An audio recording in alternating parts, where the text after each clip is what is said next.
Finally, dear brothers and sisters, as you might have seen in the email that I sent out, I try not to overly editorialize in the emails with thoughts that might be seen as political, but I felt that it was incumbent to mention two things that could be of concern. And I'll just briefly mention them right now as well.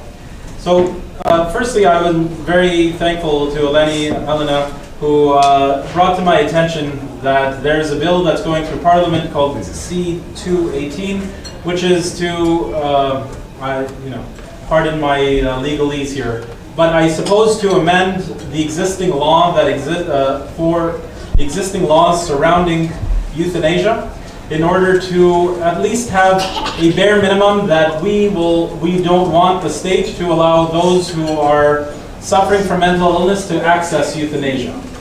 You know, if we could just have one floor, which is the lowest possible bar, then surely we can at least agree that euthanasia for those suffering with mental illness is a complete wrong thing.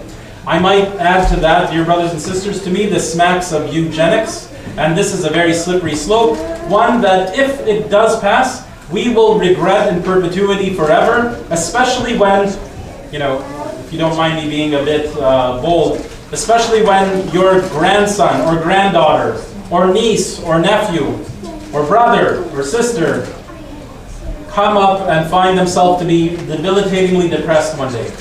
And then instead of finding a doctor or a medical professional opposite them that would say something like, we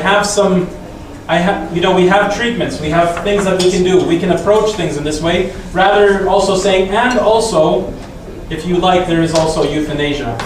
I would never want that. I would want to be in the room every single time one of my family members, if I knew they had mental health issues, was standing in front of a healthcare professional just to avoid them hearing and euthanasia as a solution. To a person who's who's experiencing a bout of mental illness, to a person who's depressed, or something else? No, completely wrong. Completely wrong. Do you know how wrong things move forward?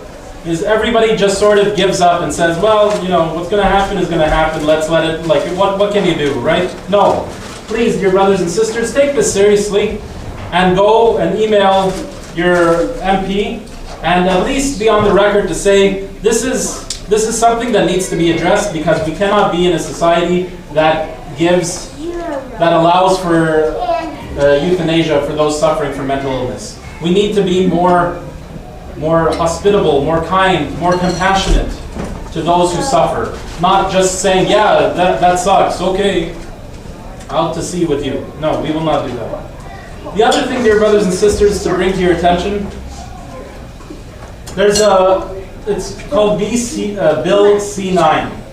And Bill C-9 is, I would say if I were to be generous, is attempting to address the issues that we see in society of where people are speaking almost to the point of violence against one another, where people might be inciting hate against others.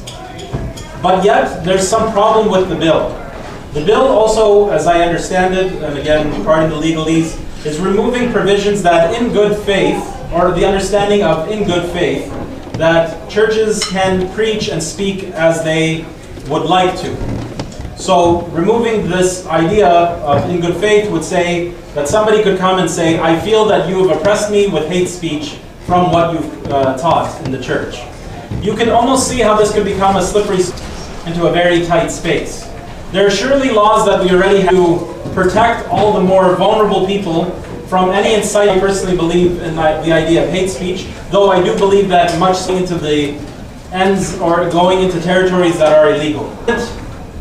Even though we do things that are not necessarily nice, though not illegal, don't get me wrong, I'm not saying I like what people are saying when they say hateful things. We do not. We're completely against it. We only desire the truth, and we disavow any sort of hate that somebody might show. But unless a person is inciting threats, or somebody else's life is on the line, this extension of understanding hate speech into ideas that even the church might teach could potentially be a harbinger of controlling how churches act and behave. this could be very, very bad. If the church is teaching, for example, a Sunday school class or a catechesis on marriage, and others might find that objectionable, what then? Does the church shut down because it has these thoughts? Certainly, we are allowed in good faith to have our thoughts. And we should never speak, of course. There's no need to speak. I would be surprised if there's a church out there speaking hatefully. We don't hate any, by the way, in case it's not known to anybody here, the church hates 0 people. Christians ought to hate 0 people because Christ does not hate any of his children. No matter what. No matter what. You bring the name, I guarantee you, there's no hate. So, nonetheless, we still need to feel protected to be able to live our faith as we desire and not to be impinged by the potentiality of people imagining that we are speaking hate.